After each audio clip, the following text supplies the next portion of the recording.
All right, here we go.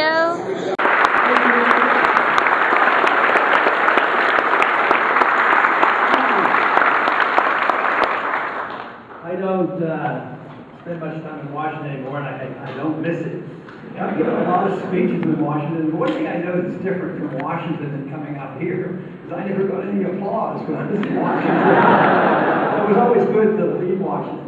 But Carlos, thank you for the very nice introduction. It is a delight to be here. It's a favorite subject of mine. I was asked to talk about Washington economics and the Federal Reserve. And I've been preparing for this now for 40 years, so I hope I can give you a good talk about it. But it has been a subject that's been of great interest to me.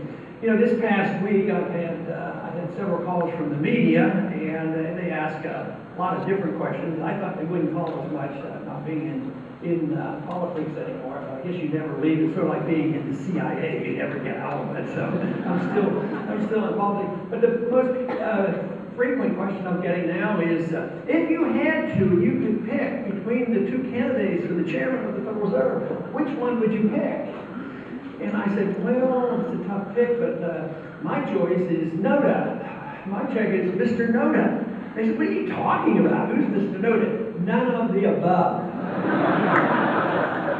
So that's my position on who should be chair of Federal Reserve Board chairman. Of course, why would you need a chairman if you don't have the Federal Reserve System? So that should be our goal, and hopefully someday that will happen. People think that is a rather strange position, but you know, there was a time when we didn't have a central bank. They thought of that for a long time before they settled in 100 years ago, and now we've been living with it. Just think of the stability we've had and all the wonderful things that we've done. They were brought about to have a stable dollar.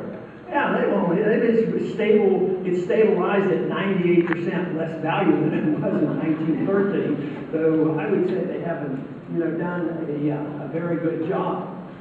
But I became fascinated with this whole subject probably during the 60s. I can recall coming across some books and things about economics. It wasn't readily available to us like it is today. I mean, you can find the books and you can find stuff on the internet. But back then there were probably 0 professors in our universities. We were all taught the same stuff on economics, and that still dominates our universities. But the truth is out there, and it's easily found, but you had to search. So I feel very lucky that I was born with curiosity, which means that most of you here have curiosity too, because you wouldn't be at a conference like this if you're not curious about what makes the world tick and how does the economy run. So I was curious, and I just thought there was something wrong with what I had been fed on economics. And I can remember taking an early course in college on economics, and I had always been naturally interested in money because as a kid we still had silver in the coins, and I became a coin collector. I was a newspaper boy, and we did retail delivery and milk, and I went through all the coinage, always looking for dates and things. But at least you could save a coin. It was silver, and had some value. And I had this vague notion about what money was, but when I got to college, they explained it to me, that they're just digits in the bank, that there's not always money there. All that paper money and what's in your checking account, if you don't say, I want my silver coin or even the silver certificate, it wasn't there. It was only a fraction. And that just bewildered me. I thought, how can that work? I mean, the money really isn't there. And it was pretty amazing that it worked then. It's pretty amazing to me that it still, limps along and works to some degree with a lot of pain and suffering from it. But I work on the assumption that that won't last forever either, that that's going to be becoming unraveled. And I think we're at the beginning stages of that. It's going to get much worse. But with this interest in it, I came across some of the literature, in the 1960s. I found Hayek's book, The Road to Serfdom. That sort of stirred my interest, and he got some national attention. He had won the Nobel Prize. So I read that, and that introduced me to Austrian economics. And from there, I did discover that there was an economist named Ludwig von Mises, and the literature was there, but it was still not easy to find. They didn't give it to me when I was in college, and there weren't too many organizations around that provided it for it. But I came across an organization probably nobody in this room has ever heard of it. It's called the Foundation for Economic Education. And this is Leonard Reed's group. And I met Leonard Reed, and he was a fascinating person. He was really a great motivator. And what I give him credit for so much is instruction on how to present our issues. It's the tone that we use, and I thought he was a real delight. He also had the literature, so corresponding with him and meeting him, going back and forth to New York and attending key seminars was very, very helpful. And over the years, though, in I remember very clearly, and Nixon explained to us to understand this. He says, we're all Keynesians now, so I guess we were all supposed to accept this.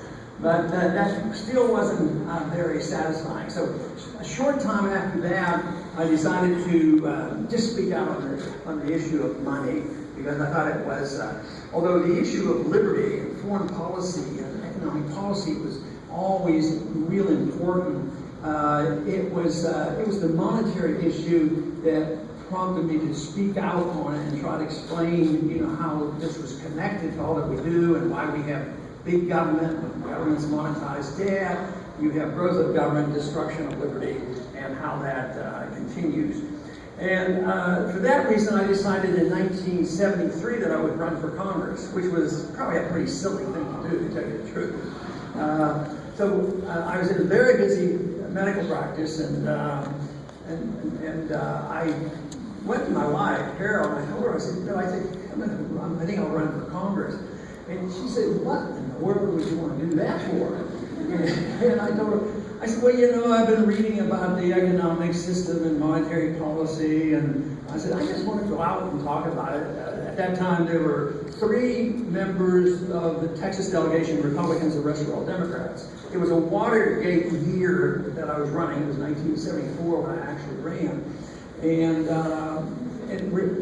the only reason they allowed me to be on the ticket was they didn't know, Republicans didn't yet know who I was or what. That came later on when they fought me tooth and nail and did not want me to go back into Congress. So when I said that I would run, and they were delighted. Okay, put a name on the ballot. Who else? It's never been a Republican district, this sort of thing. But it was just a chance to talk about the issues I wanted to talk about. And my wife said, this could be a dangerous thing. And I said, how in the world can it be dangerous? And she didn't know anything about the conspiracy theories or anything. And she was telling me that it was dangerous. So, no, I said, well, why do you think it was dangerous? She said, you could end up getting elected, But I guarantee you that was not possible. Because obviously I was going to present the case that I thought we needed. I believed at the time that nobody would accept it, and that you have to be, the arch giveaway artist. I promise you this and this and all. And so therefore I really believed that it would be impossible. But I said, and so I explained that to her. I said, why do you think I'm going to get elected? She says, they're going to believe you're telling the truth.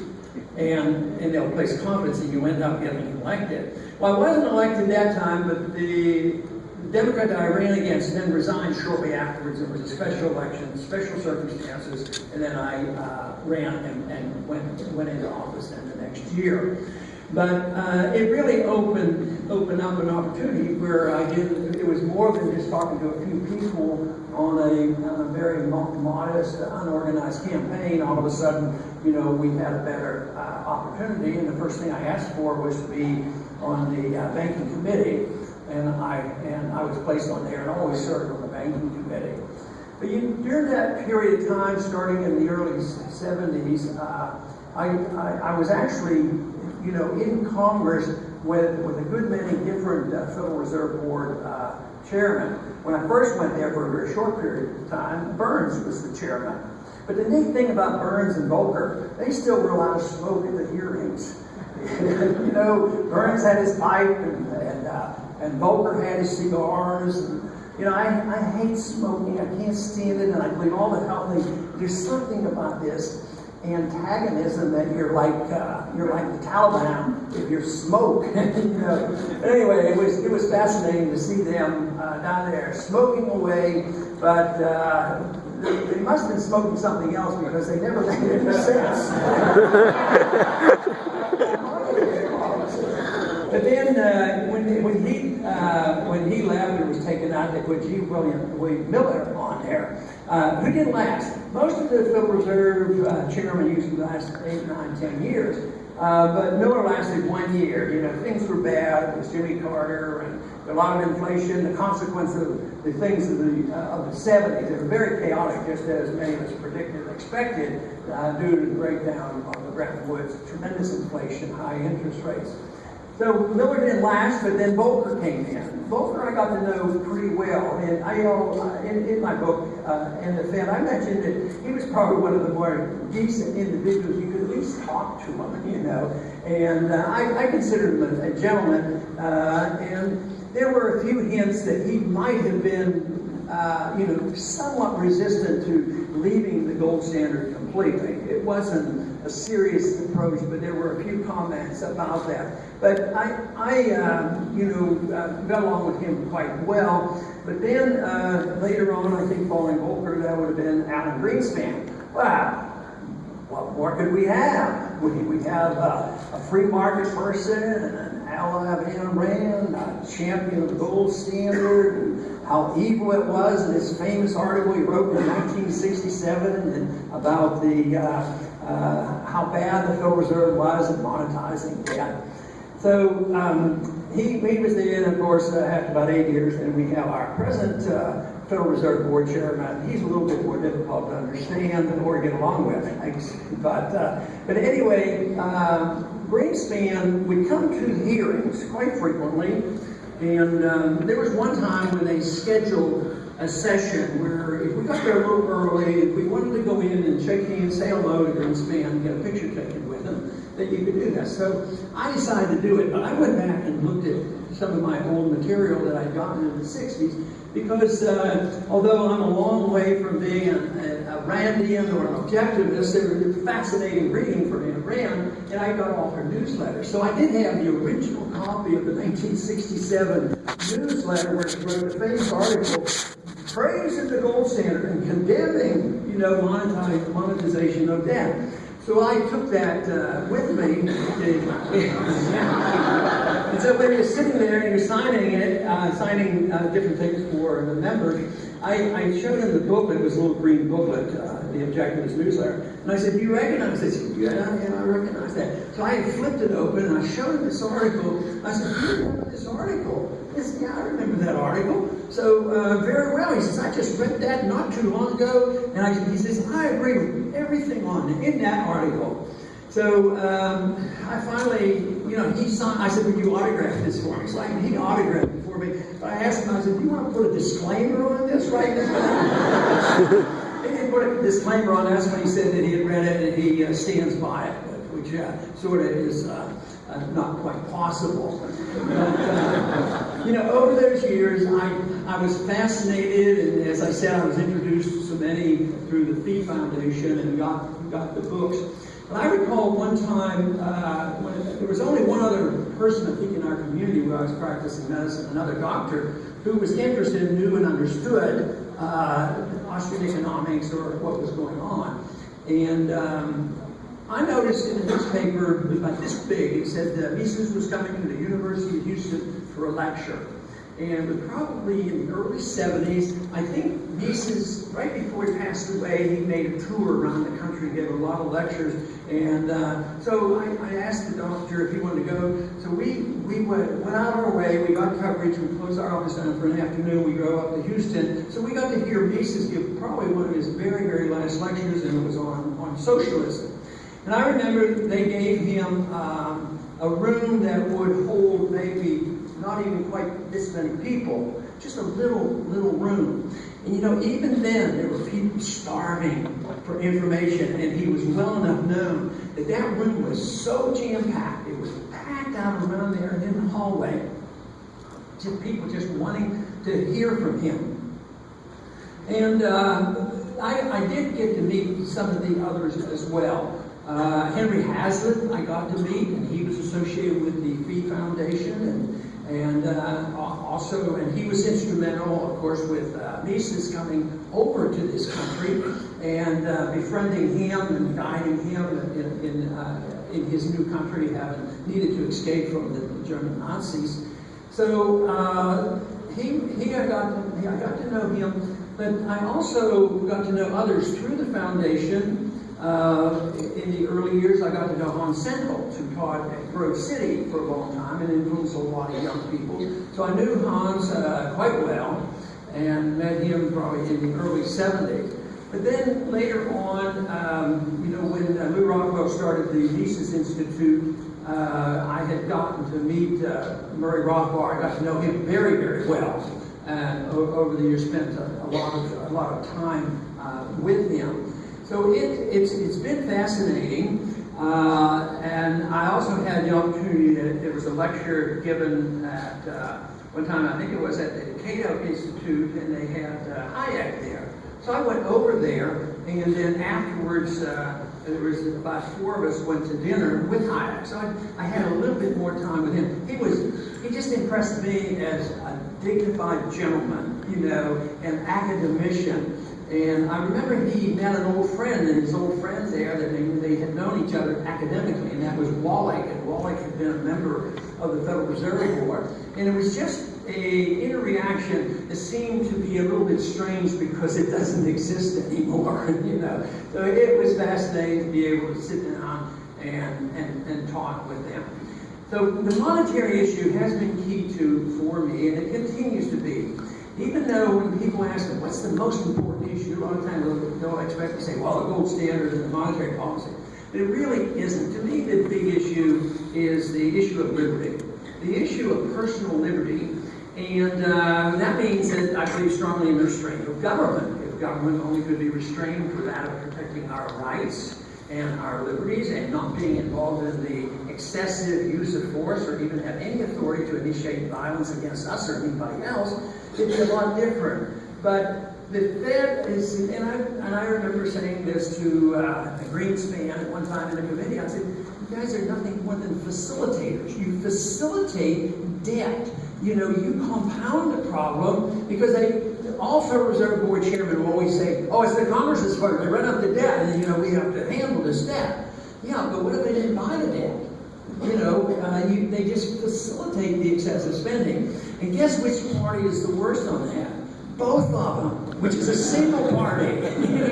A lot of times I'm asked, what do you think we're on about having a third party to compete with those guys up there? I said, I'm looking forward to a second party. Let's have a second party. This is, the kind of problem that we have is the excessive spending, but without the Fed, you can't do it. I mean, there would be a limit. What would happen today? What if you didn't get rid of the Fed and all you said was the Fed can't monetize debt? They can't buy all these bonds. Well, first thing off, the government couldn't expand. I mean, they had to borrow all the money. Tax and borrow, and there would be a limit. If they spent too much and they didn't have the taxes, they had to borrow, the interest rates would go up, and it would come to an end. So this is the great facilitator of building big bubbles. And the bubbles have gotten steadily bigger. Every time we have a bubble and a bust, for the last 100 years, they're always, they need more work to get out of them, and there's a compounding efforts, especially in the last 60 years. It's a compounding effort. Even when they have less frequent recessions, you have the build-up, the bubble gets bigger and bigger. And look how long it took to build up a housing bubble that had to burst, and now they're back blowing up the housing bubble again. And that cannot be done without a Federal Reserve. So you have the economic consequence of government spending too much, and the two parties like it. Because Republicans like the spending for one reason, but Democrats like it for another reason. This whole idea that they're different, I think, has done us a lot of harm. We march along and say, oh, we can have Obama or Romney, and one's free market and one's for the socialism and welfareism. It's not true. On the important issues, which are most of them, they're pretty much the same. A dramatic vote they just had in Congress, shows this, and that was the vote they had on the Amish amendment to restrain NSA, and and just in a very small token way, just to back off a little bit and not allow them wholesale access to all our telephone records. And that's one part of NSA. It wasn't like it was going to close down NSA. And the vote was pretty close. I think it was 12 votes difference. And the way that was lined up is the way the government is lined up. The Democratic leadership and the Republican leadership, along with the president, got together and made sure they had the votes. And of course, the people were speaking out, putting pressure on their members of Congress. So there was a good handful on the House, and the Republican side and the Democrat side that came together that was more representative of the people, because the people were getting aware of what is happening. And this is really the problem, is that there's this big difference. So in foreign policy, everybody knows the Democrats are against war, and they're peaceful people, and they want to end the war. Yeah, sure. And we all know the Republicans want to balance the budget. Yeah, look how often they've done that. But they support the same thing over and over again, and then we end up with the mess that we have today. So if you're interested in foreign policy and restraint on war, you have to know about monetary policy. If you're interested in an economic system where there's not huge deficits and welfareism and benefits to the wealthy and all these kind of things, you have to look at the Federal Reserve System. Now, in the last 100 years, not many people have looked at the Federal Reserve System. I became fascinated. It really was, even though the big issues were important to me, the one issue I wanted to just get out and talk about, because I thought nobody cared about and understood, was the monetary issue. And in the 70s, there was a lot of things going on there. But the Federal Reserve has been here for a long time. Hardly anybody has talked about it. Can't get any attention. Even in '76, we had a bill to audit the Fed, but it was Henry Gonzalez, a populist Democrat from Texas, and there were a few like that. But basically, nobody knew, nobody cared, and everybody knew that the Fed didn't cause any trouble, and they always got us out of trouble when there was a downturn. So they got all the credit for getting us out of trouble, and never the blame. But I think it's changed, and I think there's good news on the horizon. And I think it happened about 5 or 6 years ago. And some people give me a little bit of credit for it, but I think it's a combination of things. I think it's a combination of all the works that many of you have done, the reading and the studying and the teaching of true Austrian free market economics. So there was a fertile field out there. People were changing their minds, and this was important. I talked about it in the campaign, and we did get some attention from it. I was fascinated with the fact that young people care about the Federal Reserve. Some people still can't figure this out. Why should somebody at the age of 20, 21 in college, be interested in the Federal Reserve? And they got interested in it. But then the confirmation came when the crisis hit. Because who talked about the crisis and the bubble, the NASDAQ bubble, and the housing? Austrian economists. So that crisis hit, and there was a demand for some answers. And all of a sudden, the principles and the ideas of central banking came forefront, and that's why they're out there, and they're going to stay out there. Because they can't get away from it, because the problems are going to get, a lot worse, and there will have to be some decisions made. I worked on the assumption in the 70s that there were periodic times in history that the monetary policies and the unit of account becomes the issue of the day. And right now, it's not quite there, because still foreign policy gets a lot of attention, but right now, Obamacare gets a lot of attention, but not the unit of account. And that will be the day that we'll be forced into thinking about it. But it's getting closer and closer, because the big bubble is right upon us right now. It's about to burst. It may have started leaking some fluid right now, and that is the bond bubble, the dollar bond bubble. I think it's gigantic, and from my best understanding of Austrian economics and world history and monetary policy, it's probably the biggest ever. Because there's been inflation forever, thousands of years. Back in Roman times, they'd have inflation and wage and price controls, and they were big empires, and they came down. But this one's bigger. This one is bigger because of the electronic communication, this idea that you have a worldwide fiat currency established in 1971, and it has been accepted far beyond anything that it deserved or anybody dreamed. So for all this time, and they took these dollars, these paper dollars, which are computerized, and put in as reserves around the world. And then they inflated on that. They used it for pyramiding. So it's not a U.S. problem. It's not a Western problem. It's a worldwide problem. And I think it will prove to be the biggest bubble ever and the worst crisis ever, because I don't see any easy way out. The one thing I can assure you from my experience in Washington, even though I've worked in the Congress, I encourage people to run, I encourage people like Justin Amish and my son to talk out, about these things. But I don't think all of a sudden next year you're going to see more good guys in there and they're going to change attitudes. It's not going to happen. And there's not, going to be any winding down of QEs. I don't believe that's going to happen. They'll tinker, but they're not going to.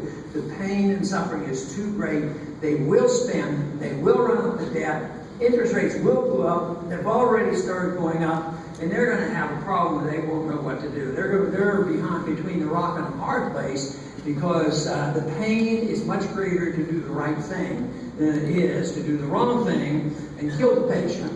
It's an addiction. The whole country is addicted to it.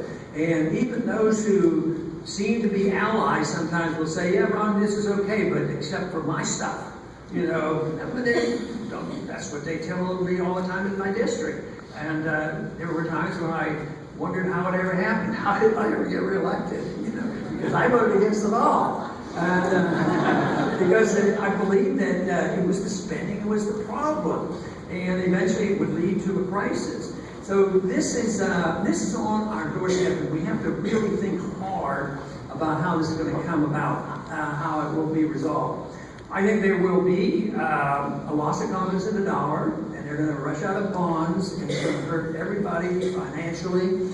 Then there will be a restoration, as it always has over the years. It will have to, resort to some type of a commodity currency or relationship, or allow the market to think something will have to happen, because they can't continue just printing all this money and expect it to work.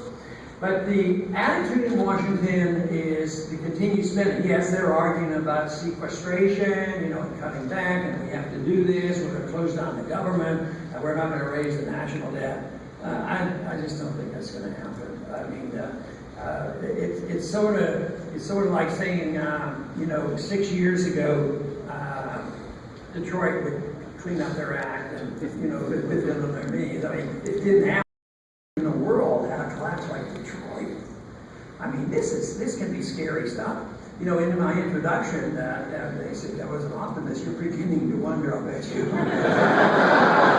If I'm really an optimist about it. But I am, because, and I alluded to it a bit about the interests that some of the young people have, and the explanations that are going about. Now, why do you think young people might be interested? Aren't they enjoying themselves, having a good time at college? They don't have to pay anything, they just borrow the money. And then they get out and they get a good job, and they become professional people, and everything is happy. No, not quite that way. Young people do know that they're carrying more debt than all their credit cards.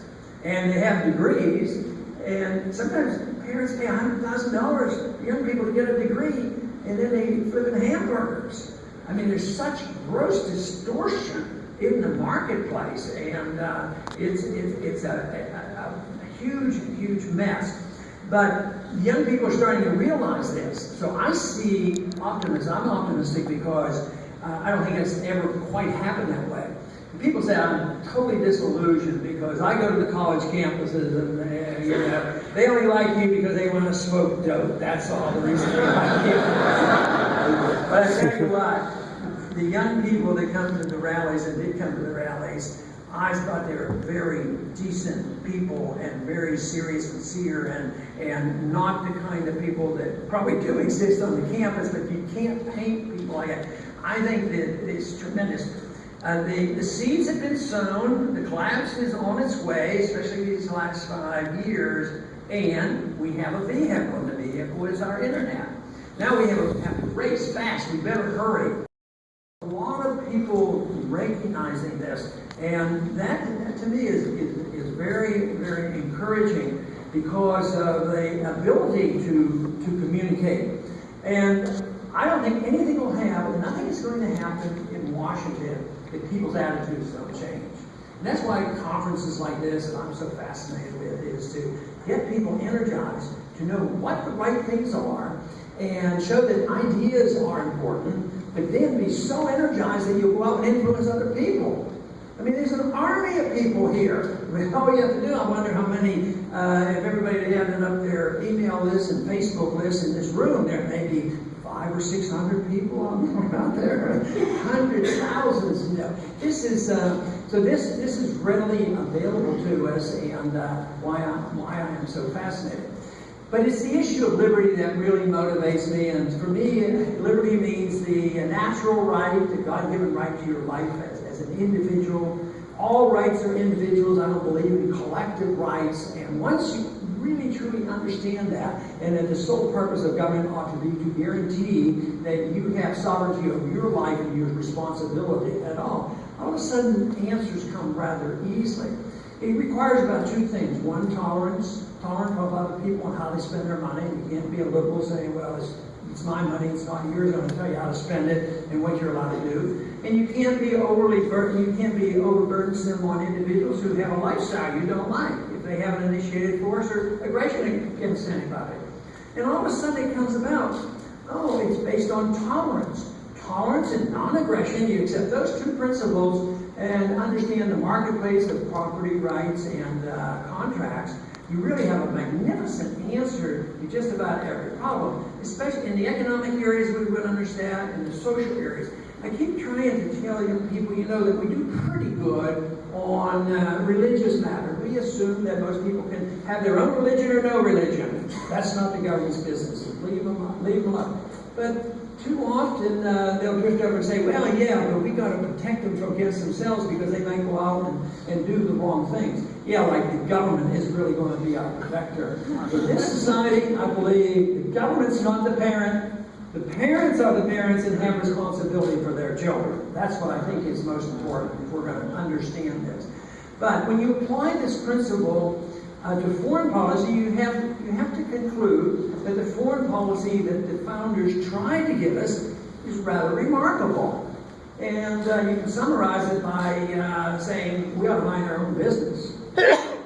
Just stay out of the affairs of other countries. Their internal affairs are their internal affairs. Their civil wars are their civil wars. But the question I get so often is, okay, but what about the humanitarian need to take care of people? What are you going to do now that the people are being gassed in Syria? Doesn't that change everything? I know it doesn't. There's a lot of reasons for it. I said, we have responsibility for ourselves, and when we're perfect, maybe we can toot our own horn, but we're far from perfect. What about the humanitarian suffering that we as a people and our government has caused? Madeleine Albright admitted 500,000 children and innocent victims occurred during the bombings of the 1980s. That we constantly did this bombing in the 1990s. And this bombing, and sanctions killed people. And her answer was, yes, I agree, but sometimes you have to pay the price. It's the price we have to pay. So we need to clean that attitude out.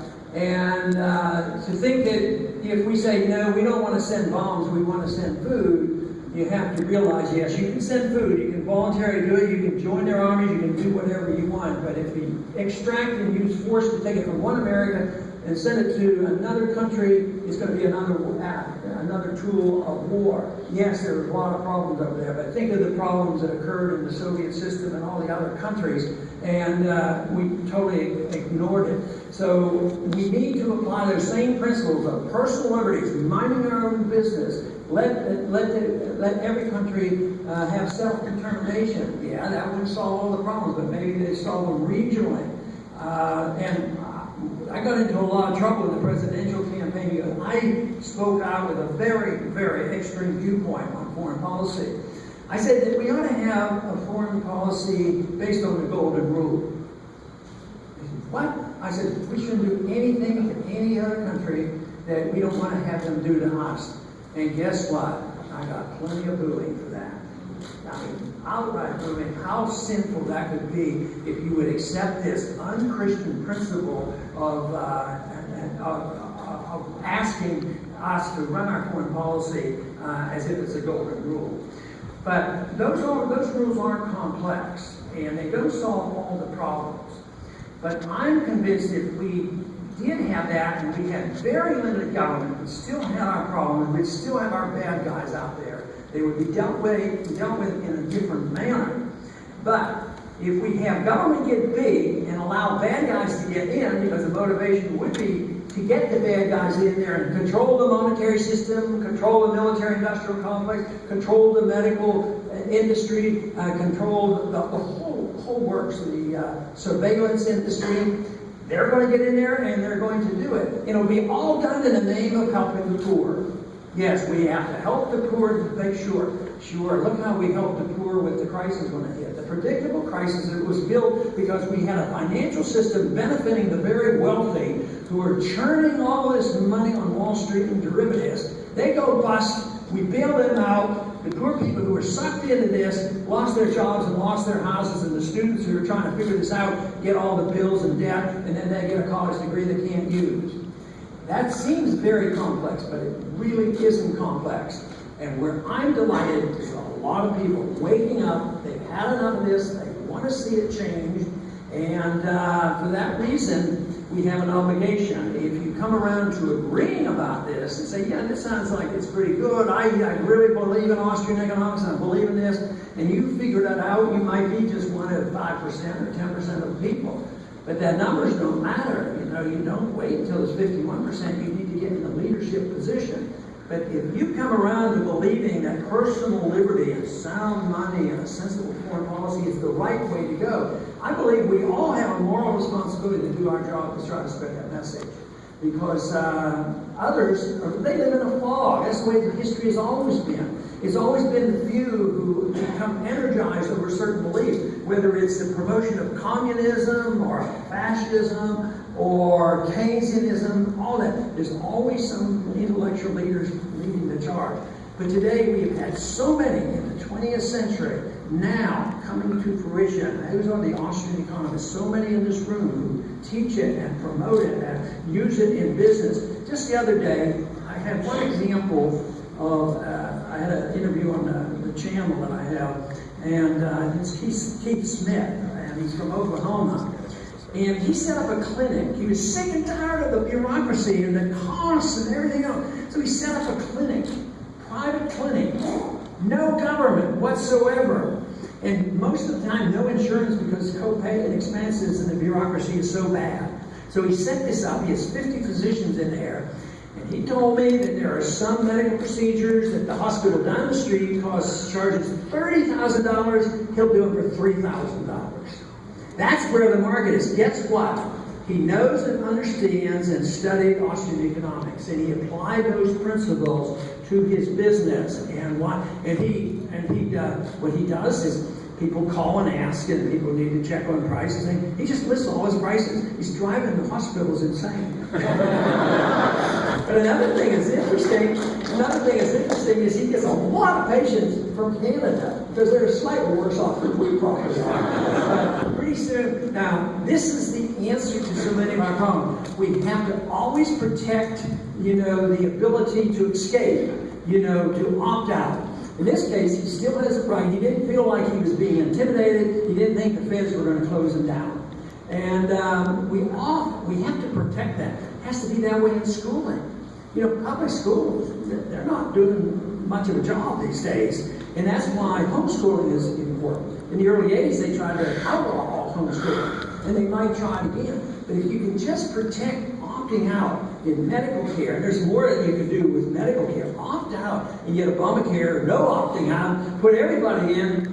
See, some of these people who might go to Dr. Smith's clinic, they might be young people who don't need insurance because they can handle $3,000, they can't handle $30,000. So the insurance is a racket, you know, to pay for the bureaucracy. And it's the only field in this country, only industry where technology pushes prices up. Most of the time, technology, you know, lowers the prices. So, but it's all the government mismanagement. It destroys the doctor-patient relationship.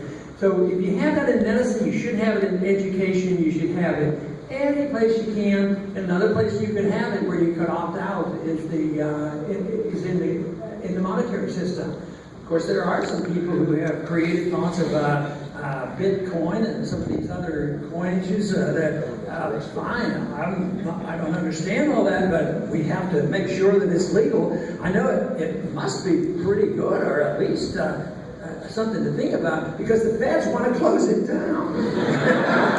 So that means there's something going on. Just legalize freedom. That's what we need. That's our job. Help us do it, and thank you very much. It was a pleasure.